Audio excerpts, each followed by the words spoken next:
కార్యక్రమాన్ని మీకు సమర్పిస్తున్న వారు Kapil chit fund private limited. Kapil chits మీ కలలకు సాకారం.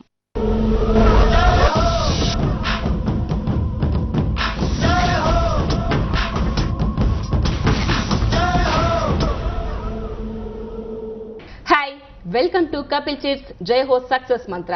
ఈ రోజు మన topic body language. Body language అంటే ఏంటి? బాడీ లాంగ్వేజ్ వల్ల ఎటువంటి ఉపయోగాలు ఉంటాయి? బాడీ లాంగ్వేజ్ తో ఒక వ్యక్తి యొక్క వ్యక్తిత్వాన్ని నిర్ధారించవచ్చా? అసలు ఏ సమయంలో మన బాడీ లాంగ్వేజ్ ఎలా ఉండాలి? ఇటువంటి అంశాల గురించి వివరించడానికి ప్రముఖ motivation speaker, Limca book of record holder Shakir గారు మనతో ఉన్నారు.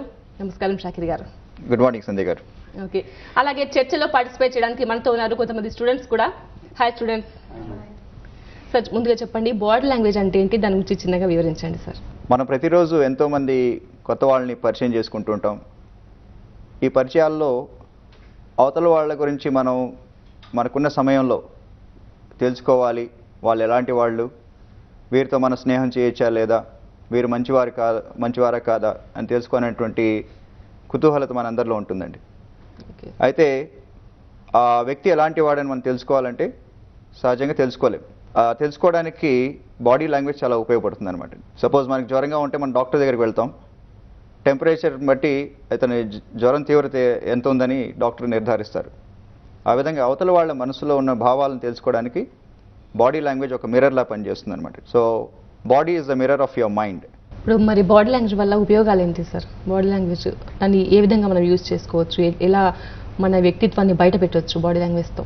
కొన్ని సందర్భాల్లో అండి మన మనసులోని భావాలు మంచివైనప్పటికీ తెలుసో తెలియకో మన అవతల వాళ్ళకి రాంగ్ సిగ్నల్స్ పంపిస్తూ ఉంటాం. సో మనల్ని మనం నెగిటివ్గా ప్రొజెక్ట్ చేస్తుంటాం. కొన్ని సందర్భాల్లో మనం చెప్పాలనుకున్న విషయాన్ని కమ్యూనికేట్ చేయలేకపోతూ ఉంటాం. అయితే రీసెర్చ్ ప్రకారం తేలిందంటే హ్యూమన్ బీయింగ్స్ 55% వాళ్ళ యొక్క కమ్యూనికేషన్ని బాడీ లాంగ్వేజ్ ద్వారా చేస్తారు. 38% వాళ్ళ వాయిస్ ద్వారా చేస్తారు, టొనాలిటీ ద్వారా. అండ్ మిగతా 7% మాత్రం వర్డ్స్ వల్ల కమ్యూనికేషన్ జరుగుతుందని తెలిసిందనమాట. ఇది మనం ఒకసారి ఆలోచించినట్టయితే ఎక్కువ శాతం మనం బాడీ లాంగ్వేజ్ ద్వారానే కమ్యూనికేట్ చేస్తున్నాం నాకు అర్థమవుతుంది. సో అవతల వాళ్ళు మంచివారా కాదా, వాళ్ళు నమ్మచ్చా లేదా, వీళ్ళతో మన స్నేహం చేయొచ్చా లేదా అని తెలుసుకోవడానికి, అలాగే ఇంటర్వ్యూ చేసేవాళ్ళు కూడా ఇతను మనతో ఎక్కువ కాలం ఉంటారా లేదా ఈ వ్యక్తి, మరి ఇతను చెప్తున్న నిజమా కాదా అని తెలుసుకోవడానికి బాడీ లాంగ్వేజ్ని ప్రధానంగా నమ్ముతూ ఉంటారండి. సార్, ఇప్పుడు ఈ బాడీ లాంగ్వేజ్ పైన వాళ్ళకున్న డౌట్స్ క్లియర్ చేసుకోవడానికి కొంతమంది స్టూడెంట్స్ కూడా ఉన్నారు సార్. ముందుగా స్టూడెంట్స్ ఎవరైనా అడగండి. Right sir, good morning sir. Good morning. నా పేరు మాధవి సార్. ఎస్ సార్, మనం కొంతమంది వ్యక్తులతో మాట్లాడుతున్నప్పుడు వాళ్ళు మనకు మరి పరిచయం లేకున్నా సరే దగ్గరగా వచ్చి మాట్లాడుతూ ఇబ్బంది పడుతుంటారు. అదేవిధంగా మనకి ఇంత ఆత్మీయులు అనుకున్న వాళ్ళతో మనం దగ్గరగా వెళ్ళి మాట్లాడాలనుకున్నా వాళ్ళు దూరంగా వెళ్తూ మాట్లాడుతుంటారు. అలాంటప్పుడు మా మధ్య ఉండాల్సిన పర్సనల్ స్పేస్ ఎలా ఉండాలనుకుంటారు, దాని గురించి చెప్తారా సార్? గుడ్, మంచి క్వశ్చన్ మాధవి గారు. ఇక్కడ మనం జోన్ అనేటువంటి ఒక వర్డ్ నేర్చుకుంటే మనం ఈ డిస్టెన్స్ గురించి బాగా అర్థం చేసుకోవచ్చు. తెలుగులో ఒక సామెత ఉందండి, ఎవరిని ఎక్కడ ఉంచాలో అక్కడే ఉంచాలి అని అంటుంటారు. ఎస్, మనందరం విని ఉన్నాం ఇది. అయితే ఈ జోన్స్లో ఒక 4 types ఆఫ్ జోన్స్ ఉన్నాయన్నమాట అండి. ఫస్ట్ది వచ్చేసి ఇంటిమేట్ జోన్. అంటే 0 సెంటీమీటర్స్ నుంచి 45 సెంటీమీటర్స్ వరకు ఉన్న జోన్ని ఇంటిమేట్ జోన్ అంటాం. ఈ ఇంటిమేట్ జోన్ అనేది మనం మన కుటుంబ సభ్యులతో మెయింటైన్ చేయాలి. అంటే మన తల్లిదండ్రులు, బ్రదర్స్ అండ్ సిస్టర్స్, ఎవరైనా ఈ 45 సెంటీమీటర్స్ లోపలికి వచ్చి మాట్లాడుతుంటే మనం, అంటే బయట వాళ్ళు ఈ జోన్లోకి వచ్చినప్పుడు మనం ఇబ్బందిగా ఫీల్ అవుతుంటాం. సో మనం కూడా అవతల వాళ్ళ ఇంటిమేట్ జోన్లోకి వెళ్ళకూడదు. అది బిలో 45 సెంటీమీటర్స్ అనమాట. రెండోది పర్సనల్ జోన్ అంటాం. అది 45 centimetres to 1 metre 20 centimetres, 120 centimetres. ఇది పర్సనల్ జోన్. ఇది మన ఫ్రెండ్స్తో మాట్లాడేటప్పుడు ఈ డిస్టెన్స్ మెయింటైన్ చేయాలి. Above 45 centimetres, below 1 metre. ఈ 120 సెంటీమీటర్స్ నుంచి 360 సెంటీమీటర్స్ అంటాం. దాన్ని సోషల్ జోన్ అంటాం. ఈ సోషల్ జోన్లో మనం బిజినెస్ అసోసియేట్స్, కొత్తగా పరిచయమైన వాళ్ళు, వీళ్ళందరూ కూడా ఈ సోషల్ జోన్లో ఉండాలన్నమాట. తర్వాత 360 అండ్ అబౌవ్ సెంటీమీటర్స్ అయితే పబ్లిక్ జోన్ అంటాం. అంటే ఇది పబ్లిక్ స్పీకింగ్లో స్టేజ్ మీద నుంచున్న వ్యక్తి ఆడియన్స్కి ఉన్న డిస్టెన్స్ అనమాట, 360 సెంటీమీటర్స్. సో ఇందాక మీరు అడిగారు, ఎవరైనా మన ఇంటిమేట్ జోన్లోకి వచ్చి మాట్లాడితే మనం ఇబ్బందిగా ఫీల్ అవుతామని. కరెక్ట్. ఇది కాబట్టి పరిచయం లేని వాళ్ళతోటి మన కుటుంబ సభ్యులు కాకుండా ఉన్న వాళ్ళతోటి మనం ఆ ఇంటిమేట్ జోన్లో వెళ్ళి మాట్లాడడం అనేది మనము చేయకూడదు. వేరే వాళ్ళు వస్తున్నా సరే మనం దాన్ని రిఫ్యూజ్ చేయాలన్నమాట. సార్ అలాగే మరి బాడీ లాంగ్వేజ్లో ఇంకా అన్నిటికంటే మెయిన్ లుక్స్. అవునండి. ఈ లుక్స్ వల్ల మనం బాడీని ఎలా నిర్ధారించుకోవచ్చు, వాళ్ళ బాడీ లాంగ్వేజ్ని? కరెక్ట్ అండి. మళ్ళీ లుక్స్లో 3 రకాలు ఉన్నాయండి. ఓకే. ఒకటి సీరియస్ లుక్ అంటాము, రెండోది సోషల్ లుక్, మూడోది ఇంటిమేట్ లుక్. సో ఒక్కొక్కటి అర్థం చేసుకున్నాం. సీరియస్ గేజ్ అంటే మనం ఎవరికైనా వార్నింగ్ ఇవ్వాలనుకున్నప్పుడు, ఎవరినైనా మందలించాలనుకున్నప్పుడు నుదిటి వైపు చూసి మాట్లాడాలన్నమాట. సో సపోజ్ మీకంటే చిన్నవాళ్ళు, మీ సబార్డినేట్స్ లేదా మీ పిల్లలు ఎవరైనా మీరు మందలించాలనుకున్నప్పుడు, వాళ్ళతో సీరియస్గా మాట్లాడాలనుకున్నప్పుడు నుదిటి వైపు చూసి మాట్లాడాలి. అలా మాట్లాడితే మీరు చెప్పాలనుకునే మెసేజ్ కరెక్ట్గా వాళ్ళకి వెళ్తుందన్నమాట. ఓకే. సో ఎవరితోనైనా మీరు కమాండింగ్ టోన్లో మాట్లాడాలనుకున్నప్పుడు సీరియస్గా ఈ నుదిటి వైపు చూసి మాట్లాడడం అలవాటు చేసుకోవాలి. రెండవది సోషల్ లుక్ అంటే కళ్ళలోకి చూసి మాట్లాడడం. So most of the time మనం 75% ఆఫ్ ద టైం ఈ సోషల్ లుక్ మెయింటైన్ చేయాలన్నమాట. కళ్ళలో చూసి మాట్లాడడం అలవాటు చేసుకోవాలి. ఇది ఫ్రెండ్లీ లుక్ అనమాట. మూడోది ఇంటిమేట్ గేజ్ అంటాం, ఇంటిమేట్ లుక్. ఇది పెదాల దగ్గర నుంచి కింద పాదాల వరకు. ఇది వైఫ్ హస్బెండ్ని, హస్బెండ్ వైఫ్ మాత్రమే చూడాలన్నమాట. మనకు పరిచయం లేని వాళ్ళతోటి మనం అలా చూసి మాట్లాడుతుంటే మనం వాళ్ళకి తప్పుడు అర్థాన్ని ఇస్తున్నాం అనమాట. సో పరిచయం లేని వాళ్ళు మనల్ని ఆ ఇంటిమేట్ గేజ్లో చూసి మాట్లాడితే మనకి ఇబ్బందిగా అనిపిస్తుంది. అబ్బాయి అమ్మాయిని చూసినా సరే, అమ్మాయి అబ్బాయిని చూసినా సరే. సో ఈ ప్రోగ్రామ్ చూస్తున్న ప్రేక్షకులందరూ కూడా ఈరోజు నుంచి ఏం మెయింటైన్ చేయాలి? సోషల్ గేజ్ అంటే కళ్ళలో చూసి మాట్లాడడం. ఈ సీరియస్ గేజ్ అనేది ఎవరికైనా వార్నింగ్ ఇవ్వాలనుకున్నప్పుడు మాత్రమే యూజ్ చేయాలండి. కపిల్ చిట్స్ జేహో సక్సెస్ మంత్ర కార్యక్రమంలో చిన్న విరామం.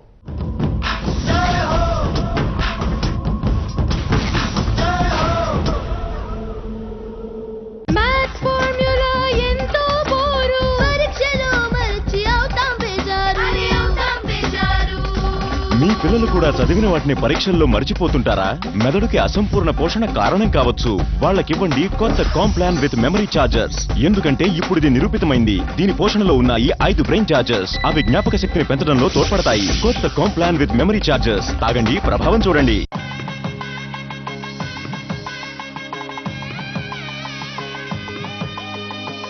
Thanks to Kapil Chit Funds. Kapil Chit Funds, మీ కలలకు సాకారం. బాబీ ఉంటే బాగుంది. బాబీ వస్తే ఇండియా గెలుస్తుంది.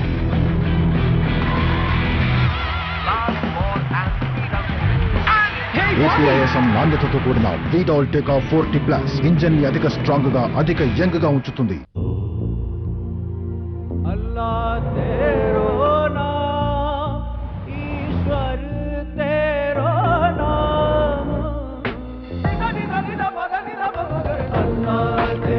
మీ విశ్వాసానికి ప్రతీక వీడాల్ HDC టర్బో చార్జ్డ్ డీజిల్ ఇంజిన్లకు. జలుబు చేస్తుంది. శీతాకాలంలో జలుబు నుండి మిమ్మల్ని మీరు కాపాడుకోవడమే సరిపోదు. జలుబు దగ్గును వ్యాపింపచేసే క్రిముల నుండి కూడా ప్రతి ఒక్కరు వాళ్ళని వాళ్ళు కాపాడుకోవాలి. అందుకే డెటాల్ స్నానం ప్రతిరోజు ఇస్తుంది కంటికి కనబడని క్రిముల నుండి రక్షణ. మరియు డెటాల్ స్కిన్ కేర్ మాయిశ్చరైజర్స్ తో పాటు శీతాకాలంలో చర్మం పొడిబారకుండా చేసి కోమలంగా ఉంచుతుంది. ఎంచుకోండి మీ డెటాల్ ని. Be 100% sure.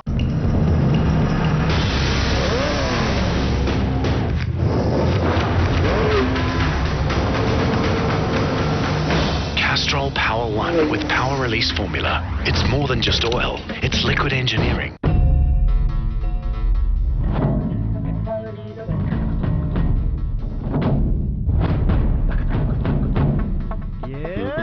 వీడాల్ 4 గింతల శక్తి. HDB ప్రైమా ఇంజిన్ ఆయిల్ పై భరోసా ఉంది. ప్రైమా CF4 గా మారి తెచ్చింది 4 గింతల శక్తి. వీడాల్ పోయి వీడాల్ HDB Prima engine oil.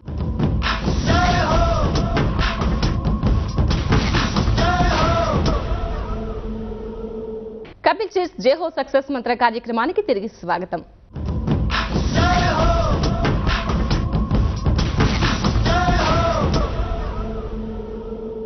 Sir నా పేరు రామకృష్ణ. చెప్పండి. ఎవరైనా ప్రముఖులను కలిసినప్పుడు నాకు హ్యాండ్ షేక్ ఇవ్వాలా వద్దా అని కొంచెం ఆలోచన ఇబ్బందిగా కలుగుతుంది సార్. ఎలాంటి పరిస్థితుల్లో హ్యాండ్ షేక్ ఇవ్వాలి? సో హ్యాండ్ షేక్ ఇచ్చేటప్పుడు మీరు బ్రేక్ డాన్స్ చేస్తుంటారు. అవును సార్. ఓకే. సో మనం ఇప్పుడు hand shake different types of hand shake చూద్దామండి. కొన్ని ఇన్కరెక్ట్ ఉంటాయి, ఫైనల్ది మాత్రం కరెక్ట్ ఫామ్ ఏదో చూద్దాం. ఓకే, ఒకసారి మనం డెమో చేద్దాం ఇప్పుడు. సో రకరకాల హ్యాండ్ షేక్స్ చూద్దామండి. కొంతమంది హ్యాండ్ షేక్ ఇచ్చేటప్పుడు చెయ్యి ఇలా పైనుంచి ఇస్తుంటారు. ఓకే, ఈ నా చెయ్యి హెలికాప్టర్, ఇది హెలికాప్టర్ వచ్చి ఒక లాంచ్ ప్యాడ్ మీద లాంచ్ అవుతుంది, ఇలా ఇస్తుంటారు. ఓకే, ఇప్పుడు దీనికి అర్థం ఏంటి? నేను మిమ్మల్ని డామినేట్ చేస్తున్నాను, నేను చెప్పినట్టు మీరు వినాలి. కొంతమంది హ్యాండ్ షేక్ ఇచ్చేటప్పుడు ఇలా కింద నుంచి ఇస్తుంటారు, సదా మీ సేవలో, మీరేం చెప్తే నేను వింటానని. ఇది కరెక్టా అండి? అది కూడా కరెక్ట్ కాదు. ఓకే, మరి కొంతమంది డబుల్ హ్యాండ్ షేక్ ఇస్తుంటారు, ఇలా 2 చేతులు పట్టుకొని మిమ్మల్ని కలుసుకుని చాలా హ్యాపీగా ఉందండి అంటుంటారు. ఇలా ఇచ్చేవాళ్ళు వీళ్ళని ఎప్పుడు కూడా మీరు జీవితంలో నమ్మకూడదు అంటారు. అంటే వీళ్ళ 2 చేతులు ఇచ్చేవాళ్ళు ఎప్పటికైనా ముంచుతారు. మరి రాజకీయ నాయకుల హ్యాండ్ షేక్ అంటారు, పాలిటీషియన్ హ్యాండ్ షేక్, ఇలా పట్టుకొని ఇవ్వడం. Okay, right. మరి అమ్మాయిలు హ్యాండ్ షేక్ ఇచ్చేటప్పుడు ఎలా ఇస్తుంటారు? గర్ల్స్ హ్యాండ్ షేక్ ఇవ్వండి, కొనవేళ్ళు తీస్తుంటారు, నువ్వు అక్కడే ఉండి నేను ఎక్కడే ఉంటాను, let's maintain distance. Okay, all right. మరి కొంతమంది ప్రేమ ఎక్కువైపోతే ఇలా మోచేయి పట్టుకుంటుంటారు, ఆప్యాయత ఎక్కువైపోతే భుజం పట్టుకుంటారు ఇలాగా. ఇవన్నీ కూడా incorrect ways of hand shake అనమాట అండి. ఇవి కూడా యాక్సెప్టెడ్ వేస్ కాదనమాట. అయితే హ్యాండ్ షేక్ ఇచ్చేటప్పుడు ఎలా ఉండాలి మనం? హ్యాండ్ షేక్ ఇచ్చేటప్పుడు అండి మన ఎడమ కాలు ముందు ఉండాలి, కుడి కాలు ఒక స్టెప్ వెనక్కి ఉండాలి ఇలాగ. ఓకే, తర్వాత మీ ఫుల్ హ్యాండ్ ఇవ్వండి, చేయి గట్టిగా పట్టుకోండి, కొంచెం దగ్గర రండి, సోషల్ లుక్, కళ్ళలో చూడండి, చూసి స్మైల్ అని చెప్పండి, it's pleasure meeting you. Okay, this is the correct hand shake. చెయ్యి ఇలా తిప్పడం కానీ ఇలా తిప్పడం కానీ చేయకూడదు. అవకాశం వచ్చింది కదా అని మరి గట్టిగా ఇలా ఇవ్వకండి. రైట్, సో ఒకసారి ఇవ్వండి ఇప్పుడు ఫైనల్గా. It's pleasure meeting you. Right, SIT down. Thank you. చాలా బాగుంది, చాలా ప్రాక్టికల్ గా ప్రేక్షకులకు చూపించారు. అసలు చాలా మందికి తెలియదు, ఎంతో ఉన్నత స్థానంలో ఉన్న వాళ్ళు కూడా ఇలా ప్రవర్తిస్తూ ఉంటారు, కొనవేళ్ళతో ఇస్తుంటారు ఎక్కువ మంది. సో దాన్ని బట్టి వాళ్ళకి మన మీద ఇంట్రెస్ట్ లేదు, ఏదో ఇవ్వాలని ఇస్తున్నారని మనకు అర్థమైపోతుంది అక్కడే. నా పేరు శశి. చాలా మంది ఇంటర్వ్యూస్ అటెండ్ అవుతూ ఉంటాము. అఫ్ కోర్స్ నేను కూడా అటెండ్ అవుతూనే ఉన్నాను. ఇంటర్వ్యూస్ లో మన సిట్టింగ్ పోస్చర్ అనేది ఎలా ఉండాలి? అది సిట్టింగ్ పోస్చర్ అనేది మన బాడీ లాంగ్వేజ్ ని ఇండికేట్ చేస్తుందా? అది కూడా ఐ మీన్ దానివల్ల కూడా ఏమైనా బాడీ లాంగ్వేజ్ ని మనం ఎదుటి వాళ్ళకి చూపిస్తున్నామా? Certainly yes, absolutely. మనం కూర్చునే విధానం బట్టి చాలా విషయాన్ని మనం కన్వే చేస్తున్నాం. ఒక ఇంటర్వ్యూ అనేది కాకుండా నేను మీ అడిగిన క్వశ్చన్కి మీరు క్లాస్ రూమ్లో కూర్చున్నప్పుడు ఎలా ఉండాలి, గ్రూప్ డిస్కషన్లో ఉన్నప్పుడు ఎలా ఉండాలి, కొంచెం అడిగిన దానికంటే కొంచెం ఎక్కువ ఇన్ఫర్మేషన్ ఇస్తాను నేను. ఇప్పుడు క్లాస్ రూమ్లో కూర్చున్నప్పుడు కొంతమంది పిల్లలు ఇలా పెట్టుకొని కూర్చొని వింటూ ఉంటారు. దీనికి అర్థం ఏంటంటే the student is half interested, సగం ఇంట్రెస్ట్తో వింటున్నాడు అని. కొద్దిసేపు తర్వాత ఈ చెయ్యి ఇలా వెళ్తుంది, దీనికి అర్థం ఏంటి? కొంచెం బోర్ ఫీల్ అవుతున్నాడు స్టూడెంట్ అని. దీని తర్వాత నెక్స్ట్ స్టేజ్ ఏంటండి? ఇలా పడుకొని నిద్రపోవడం. ఓకే, తర్వాత సిట్టింగ్ పోస్చర్లో మీరు చేతులు ఎలా పెట్టుకున్నారు? నేను చాలా ఒబీడియంట్ స్టూడెంట్ అని చెప్పడానికి కొంతమంది చేతులు కట్టుకుంటూ ఉంటారు. చిన్నప్పటి నుంచి మన స్కూల్స్లో ఎలా నేర్పారంటే చేయి కట్టుకో అని చెప్తుంటారు టీచర్స్. ఇలా చేతులు కట్టుకుంటే మనం క్లోజ్ మైండ్లోకి వెళ్ళిపోతామండి, డిఫెన్సివ్ మోడ్లోకి వెళ్ళిపోతాం. అంటే అవతల వాళ్ళు ఏం చెప్పినా సరే స్వీకరించే మనస్తత్వం మనకు ఉండదు. సో చేతులు కట్టుకోవడాన్ని మానేయాలి. ఓకే, కొంతమంది ఇలా పట్టుకుంటూ ఉంటారు, ఈ చేయి వదిలేసి ఎక్కడ ఈ చేయి పారిపోతుందేమో అని ఇలా గట్టిగా పట్టుకుంటారు. సో ఇది కూడా ఇన్కరెక్ట్ అనమాట అండి. ఓకే, దెన్ సిట్టింగ్ పోస్చర్లోకి వస్తే ఇలా కాలు మీద కాలు వేసుకొని కూర్చోవడం. ఇది దేన్ని సూచిస్తుంది? యారగెన్స్. ఓకే, పెద్దవాళ్ళ ముందు మనం ఇలా కూర్చుంటే ఈ అబ్బాయి కానీ అమ్మాయి కానీ పొగరబోతని అనుకుంటారు. ఆల్రైట్, తర్వాత ఎవరైనా ఇలా కూర్చున్నారనుకోండి, వాళ్ళు మీతో ఆర్గ్యూ చేయడానికి సిద్ధంగా ఉన్నారని అర్థం. నెక్స్ట్ ఏంటి? ఇప్పుడు వాదించబోతున్నారు మీతోటి. రైట్, మరి కొంతమంది కూర్చున్నప్పుడు చైర్లో చాలా ఇలా వెనక్కి అనుకుని ఇలా కూర్చుంటారు. Okay, so this shows laziness, carelessness. Okay, అలా కూర్చోవడం కూడా తప్పు. అలాగే కొంతమంది కాళ్ళ మడమలు ఉంటాయి చూడండి కింద, యాంకిల్స్, ఇలా లాక్ చేసుకొని కూర్చుంటారు. ఇది నెగిటివ్ సైన్. మరి కొంతమంది కూర్చున్నప్పుడు వాళ్ళకి తెలియకుండానే కాళ్ళు ఊపుతూ ఉంటారు, ఇలా స్విమ్మింగ్ చేస్తుంటారు చైర్లో కూర్చొని, అది కూడా రాంగ్. మరి కొంతమంది ఇలా కూర్చుంటారు కానీ వాళ్ళు సినిమా హీరో గుర్తొచ్చి గుర్రం మీద ఇలా వెళ్తుంటారు, హార్స్ రైడింగ్, ఇది కూడా ఇన్కరెక్ట్ అనమాట అండి. సో మరి ఏది కరెక్ట్? అండ్ మనందరూ లగాన్ మూవీ చూసే ఉంటాం, చూసారు అందరూ? లగాన్ మూవీలో లాస్ట్ సీన్ ఏంటంటే ఒక బాల్లో 6 రన్లు కొట్టాలి, సిక్సర్ కొట్టాలి. అప్పుడు మీరు అందరూ గమనిస్తే ఆడియన్స్ అందరూ కూడా థియేటర్లో ఎలా ఉంటారంటే ఆ లాస్ట్ మినిట్ ఇలా ఉంటారు అందరూ. ఏంటి దానికి అర్థం ఏంటి? నెక్స్ట్ ఏం జరుగుతుందని ఎగ్జైట్మెంట్ అనమాట. ఓకే, సో ఒకళ్ళు కూర్చున్న విధానాన్ని బట్టి వాళ్ళు ఎగ్జైటెడ్గా ఉన్నారా, నిద్రపోతున్నారా, వింటున్నారా, బోర్ ఫీల్ అవుతున్నారా అన్నీ మనం తెలుసుకోవచ్చండి. ఓకే, అయితే ఏది కరెక్ట్? సో మన బాడీ లాంగ్వేజ్ ఎప్పుడు కూడా ఓపెన్గా ఉండాలండి. చూడండి, 2 చేతులు ఇలా ఓపెన్గా ఉన్నాయి, కాళ్ళు 2 ఓపెన్గా ఉన్నాయి. Okay, body slightly leaning forward, smile on face. And మీరు ఎవరితో మాట్లాడుతున్నారు ఇంటర్వ్యూలో వాళ్ళ వంక చూసి మాట్లాడడం, ఐ కాంటాక్ట్. నేను ఎప్పుడు చెప్తుంటాను ఇంటర్వ్యూలో మీ తల టేబుల్ ఫ్యాన్ లాగా తిరగాలండి అని. టేబుల్ ఫ్యాన్ ఏం చేస్తుంది? ఇలా right to left, left to right. అంటే మీరు ఎవరితో అయితే మాట్లాడుతుంటే వాళ్ళ వంక చూసి మాట్లాడడం అలవాటు చేసుకోవాలి. రైట్? సో ఇవన్నీ మీరు ఫాలో అయ్యారనుకోండి, మీ గురించి మీరు మంచి ఇంప్రెషన్ కన్వే చేస్తున్నారు ఇంటర్వ్యూవర్కి.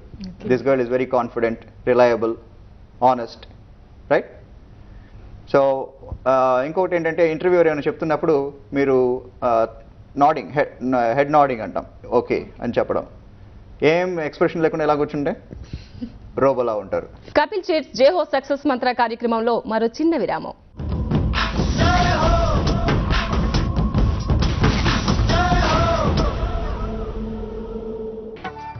రోజు మనం టీవీలో ఎన్నో యాడ్లు చూస్తుంటాం, కానీ మనకు ఒక్క కపిల్ చిట్ ఫండ్స్ యాడ్ మాత్రం ఎందుకు గుర్తుంటుంది? కపిల్ చిట్ ఫండ్స్ మన జీవన నేస్తం కాబట్టి. కపిల్ చిట్ ఫండ్స్ మీ కలలకు సాకారం.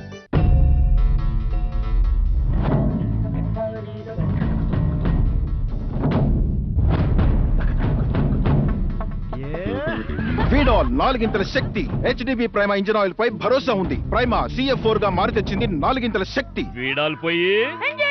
వీడాల్ హెచ్డిబి ప్రైమా ఇంజిన్ ఆయిల్. ఆ రోజు జాగింగ్ లో ఆయన్నలా చూసేసరికి చెప్పలేనంత బాధ. పిల్లలతో ఆడుకుంటున్నప్పుడు వారి నొప్పులు దూరం చేయడానికి నేనేవి చేయలేనా? ఆయుర్వేద వనమూలికలతో తయారు చేయబడిన Zofit pain relief oil. Zofit pain oil వాడిన తర్వాత నేనెప్పుడూ వారి ముఖంలో నొప్పుల బాధ చూడలేదు. అందుకే అంటాను, జోఫిట్ తో ఎల్లప్పుడూ ఎంతో fit. Thanks to Zofit. Dandruff మీ జుట్టుని బలహీనపరుస్తుంది. అంచేత మీకు కావాలి సాధారణ యాంటీ డాండ్రఫ్ షాంపూ కన్నా ఎక్కువ. వివెల్ అల్ట్రా ప్రో ట్రై చేయండి. డాండ్రఫ్ ఫైటింగ్ ఏజెంట్, కండిషనర్ మరియు మాయిశ్చరైజర్ దీన్ని చేస్తాయి 3-in-1 షాంపూ. ఇది డాండ్రఫ్ తో పోరాడమే కాక జుట్టుని కూడా దృఢంగా చేస్తుంది. ఇన్ఫాక్ట్ ఇది డాండ్రఫ్ ని 4 రెట్లు వేగంగా తగ్గిస్తుందని డెర్మటలాజికల్లీ పరీక్షించబడింది, క్లినికల్లీ నిరూపించబడింది. పొందండి డాండ్రఫ్ ఫ్రీ దృఢమైన జుట్టు. వివెల్ అల్ట్రా ప్రోకి మారండి. ఇది మెడిఫాక్ట్స్ వివెల్ కోసం.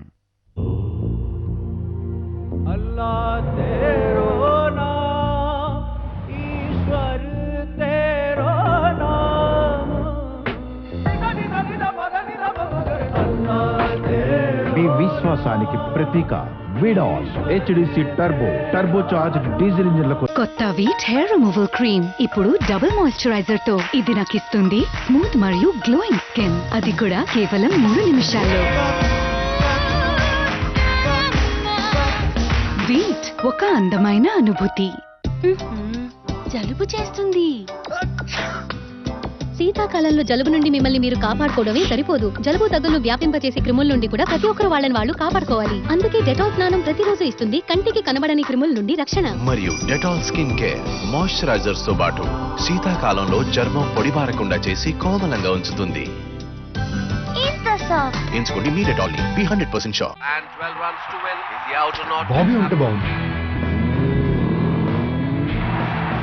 బాబీ వస్తే ఇండియా గెలుస్తుంది.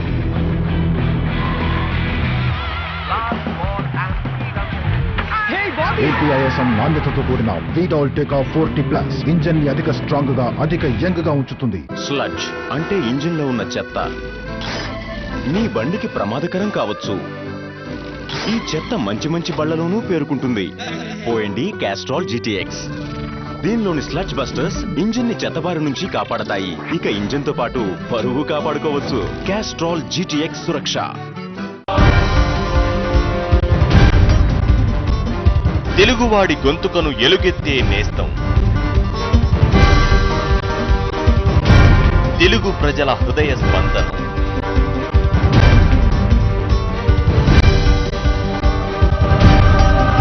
రాష్ట్ర సమగ్ర సమాచారానికి దర్పణం. ప్రాంతీయ వార్త ప్రతిరోజు 4 సార్లు. ఉదయం 8 గంటలకు, ఉదయం 10 గంటలకు, మధ్యాహ్నం 2 గంటలకు, రాత్రి 7 గంటలకు. మీ HM TV.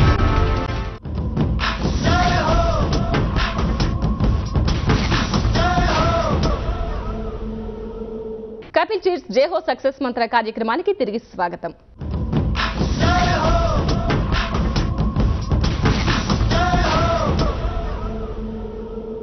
Good morning sir, నా పేరు భిక్షపత్ సార్. Good morning sir. ఇప్పుడు సిట్టింగ్ పొజిషన్లో చెప్పారు, అదేవిధంగా కొంతమంది ప్రసంగాలు చేసేటప్పుడు కానీ రాజకీయ నాయకులు సభలలో మాట్లాడేటప్పుడు కానీ వాళ్ళ హావభావాలు ఎలా ఉండి మాట్లాడాలి? చాలా మంచి క్వశ్చన్ అండి. మనం ఫిల్మ్ యాక్టర్స్ చూసి ఇంప్రెస్ అవ్వడానికి ఒక ముఖ్య కారణం ఏంటంటే వాళ్ళ బాడీ లాంగ్వేజ్, వాళ్ళు స్టేజ్ ఆన్ స్క్రీన్ వాళ్ళు ఎలా ప్రజెంట్ చేసుకుంటున్నారు. ఓకే, అలాగే ఫిల్మ్ స్టార్స్ అనే కాదు, పాలిటీషియన్స్, ఈవెన్ మనలాంటి స్టూడెంట్స్ అందరూ కూడాను వాళ్ళ బాడీ లాంగ్వేజ్ స్టేజ్ మీద ఎలా ప్రొజెక్ట్ చేయాలనేది ఇప్పుడు నేర్చుకుందాం. So starting from the head, తల నుంచి వస్తే ఇందాక చెప్పినట్టు ఆసిలేషన్ అంటే మన ఆడియన్స్తో మాట్లాడుతున్నప్పుడు అందరి వంక చూసి మాట్లాడడం అనేది అలవాటు చేసుకోవాలి. రెండవది షోల్డర్స్ అండి. ఈ షోల్డర్స్ అనేవి ఇలా స్ట్రైట్గా ఎరెక్ట్గా ఉంచుకోవాలి. ఇలా భుజాలు జారు విడిచేస్తే మీనింగ్ ఏంటి? మనకు ఆత్మస్థైర్యం లేదు అని. Okay, so shoulders must be up right. Okay, and chest up. Okay, ఈ హ్యాండ్స్ ఫ్రీగా ఉండాలన్నమాట. మనం ఏవి చెప్పాలనుకున్నామో మన హ్యాండ్ మూవ్మెంట్ చేస్తూ చూపిస్తూ మాట్లాడడానికి. అలాగే ఈ ట్రంక్, దీని ట్రంక్ పొజిషన్, ఈ ట్రంక్ అనేది కరెక్ట్గా స్టిఫ్గా ఉండాలి. అలాగే ఈ కాళ్ళు ఇలా బెండ్ చేయడం కానివ్వండి, లేకుంటే ఇలా బెండ్ చేయడం కానివ్వండి, మరి ఎక్కువ దూరం పెట్టుకోవడం లేదా మరీ దగ్గరగా పెట్టుకోవడం, కొంతమంది ఇలా నుంచి ఉంటారు. ఇవన్నీ కూడా ఇన్కరెక్ట్ వేస్ అనమాట అండి. సో ఇనఫ్ డిస్టెన్స్ మెయింటైన్ చేయాలి రెండు కాళ్ళ మధ్య. ఈ ట్రంక్ కరెక్ట్గా పొజిషన్ చేయాలి. Head straight, look at everybody while speaking. And public స్పీకింగ్లో కదులుతూ మాట్లాడడం అనేది చాలా ఇంపార్టెంట్ అనమాట అండి. ఎందుకంటే మనం ఒక చోట నుంచి ఫిక్స్ అయిపోతే కొంచెం సేపు తర్వాత ఆడియన్స్ మన మీద ఇంట్రెస్ట్ పోతుంది. సో మీరు కదులుతూ మాట్లాడుతుంటే అందరికి మీ మీద అటెన్షన్ ఉంటుందన్నమాట. సో ఈ ప్రిన్సిపల్స్ మనం ఫాలో అయితే మంచి పబ్లిక్ స్పీకర్ అవ్వచ్చు. అలాగే పిల్లలు పేరెంట్స్తో మాట్లాడేటప్పుడు, పేరెంట్స్ పిల్లలతో మాట్లాడేటప్పుడు ఎటువంటి బాడీ లాంగ్వేజ్ ఉండాలి సార్? ఫస్ట్ జోన్ అండి. జోన్ అంటే పిల్లలతో మాట్లాడేటప్పుడు వాళ్ళు ఇంటిమేట్ జోన్లో కూర్చోబెట్టుకోవాలి. అందులో బాడీ లాంగ్వేజ్ కూడా ఇన్వాల్వ్ అయ్యిందనమాట. అంటే ఎవరైనా మన దగ్గర కూర్చొని మన ఆత్మీయుల్ని దగ్గర తీసుకొని మాట్లాడితే, అంటే బాడీ లాంగ్వేజ్ పరంగా మనం వాళ్ళకి ఏం చెప్తున్నామంటే ఐ కేర్ ఫర్ యూ అనే కమ్యూనికేషన్ని మనం వాళ్ళకి పంపిస్తున్నామండి. సో బాడీ లాంగ్వేజ్ ద్వారా మనకు తెలియకుండానే చాలా విషయాలు అవతల వాళ్ళు కమ్యూనికేట్ చేస్తుంటామండి. ఇప్పుడు మనం గ్రామాల్లో చూసుకున్నట్లయితే వాళ్ళకి ఇవి ఏవి తెలియదు, బాడీ లాంగ్వేజ్ అని కానీ ఈ డిస్టెన్స్ ఇవన్నీ కూడా తెలియదు. మరి వాళ్ళు ఎలా ఎక్స్ప్రెస్ చేయాలి సార్? వాళ్ళ ఫీలింగ్స్ కానీ, వాళ్ళ రెస్పాన్సిబిలిటీ కానీ, వాళ్ళ రెస్పెక్ట్ కానీ ఎట్లా ఎక్స్ప్రెస్ చేయాలి సార్? ఈ పర్సనల్ డెవలప్మెంట్ అనేటువంటి సబ్జెక్ట్ ఫస్ట్ క్లాస్ నుంచి ఇంట్రడ్యూస్ చేయాలండి. ఓకే, వాళ్ళకి ఎలాగైతే మిగతా సబ్జెక్ట్స్ సోషల్ సైన్స్, మ్యాథమెటిక్స్ ఎలా ఉన్నాయో, జీవితాన్ని ఎలా మనం గడపాలి అనేటువంటి ఆ సబ్జెక్ట్ ఒకటి కావాలి మన సమాజంలో. ఈ రోజుల్లో కంపల్సరీ ఇది అవసరం అనమాట. గుడ్ మార్నింగ్ సార్, నా పేరు సంగీత. చదువుకునేప్పుడు బుక్ పట్టగానే నిద్ర వచ్చేస్తుంది. అంటే దానికి ఇప్పుడు బాడీ లాంగ్వేజ్కి ఏమైనా సంబంధం ఉందా? డెఫినెట్గా ఉంటుందండి. బాడీ లాంగ్వేజ్ అండ్ మన కాన్సన్ట్రేషన్కి డెఫినెట్గా ఇంటర్ రిలేషన్ ఉంది. కొంతమంది పిల్లల్లో ఒక అలవాటు ఉంటుంది ఏంటంటే మంచం మీద పడుకొని చదవడం. ఓకే, మంచం మీద పడుకొని చదువుతున్నప్పుడు మనం ఏం చేస్తున్నాం, బుక్ చేతిలో పడుకున్నప్పుడు మన బాడీ ఏ పొజిషన్లో ఉంటుంది?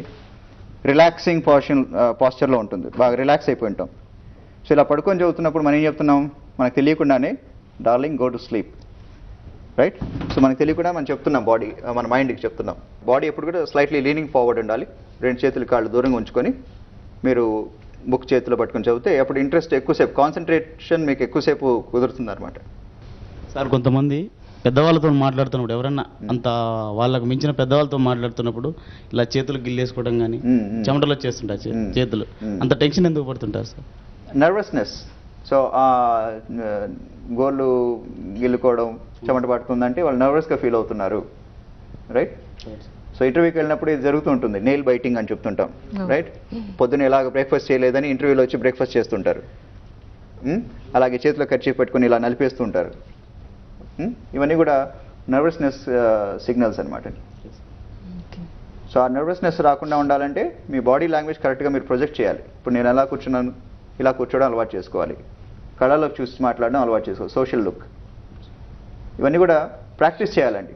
మాటలు అనుకుంటే బాగానే ఉంటాయి మాటల్లో, కానీ రియల్గా ప్రాక్టీస్ చేసినప్పుడు దీని టేస్ట్ ఏంటో మీకు అర్థమవుతుంది. ఓకే, ఇప్పుడు చాలామంది బిజినెస్ పర్సన్స్ కూడా ఉంటారు. వాళ్ళు కస్టమర్స్తో ఎలా బిహేవ్ చేయాలి, మనం ఏదైనా వస్తువు కొనడానికి వెళ్ళినప్పుడు ఆ షాప్ యజమానితో ఎలా బిహేవ్ చేస్తారు, అప్పుడు మన బాడీ లాంగ్వేజ్ ఎలా ఉండాలి? మనం తరచూ వింటుంటామండి, customer is king, customer is god, right? ఇవన్నీ కూడా మాటల్లో అంటారు, కానీ నిజంగా మనం వాళ్ళని అలా ట్రీట్ చేస్తున్నామా అని మనం క్వశ్చన్ వేసుకోవాలి. సో నిజంగా దేవుడు ప్రత్యక్షమైతే దేవుడి ముందు మన బాడీ లాంగ్వేజ్ ఎలా ఉంటుంది? నిజంగా రాజు మన ముందు ప్రత్యక్షమైతే రాజుని మనం ఎలా ట్రీట్ చేస్తాం? సో మనం మాటలు అనుకోవడం కాదు, రియల్ లైఫ్లో కూడా వాటిని ఆచరణలో పెట్టినప్పుడు మన మనసులో భావాలు కరెక్ట్గా ఉన్నప్పుడు బాడీ లాంగ్వేజ్ ఆటోమేటిక్ వస్తుందండి. బాడీ లాంగ్వేజ్ మైండ్ వేరు కాదు, మైండ్లో ఏముంటే బాడీ లాంగ్వేజ్ ద్వారా మనకు బయట కనబడుతుంది. అది సార్, మనం ఇప్పటివరకు దాదాపు అన్ని టాపిక్స్ గురించి డిస్కస్ చేసాం. చివరిగా మీరు బాడీ లాంగ్వేజ్ గురించి యూఎస్కి ఏం చెప్పాలనుకుంటున్నారు సార్ ఓవరాల్గా? తెలిసో తెలియకో కొన్ని సందర్భాల్లో మనం నెగటివ్ బాడీ లాంగ్వేజ్ వల్ల మన ఇంప్రెషన్ని అవతల వాళ్ళ మనం కమ్యూనికేట్ చేయాలనుకున్న విషయాన్ని రాంగ్ వేలో కమ్యూనికేట్ చేస్తుంటాం. నెగటివ్ లుక్స్ వల్ల, నెగటివ్ అంటే డిస్టెన్స్ సరిగా మెయింటైన్ చేయలేకపోవడం వల్ల.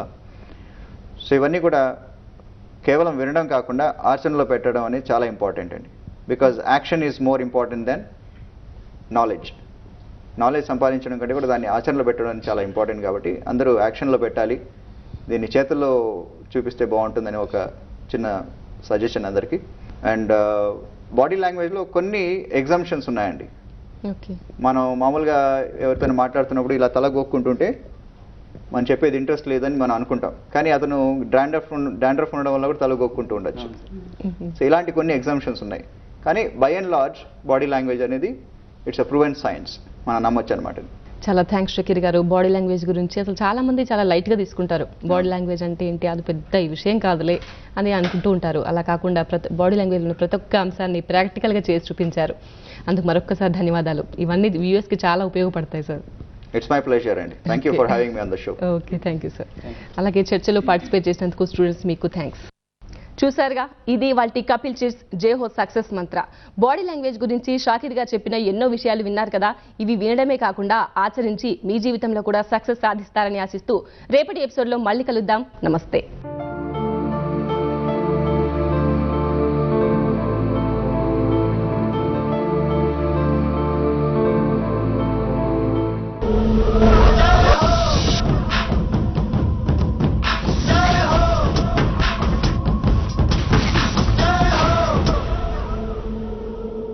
ఈ కార్యక్రమాన్ని మీకు సమర్పించిన వారు Kapil chit fund private limited. Kapil chits, మీ కలలకు సాకారం.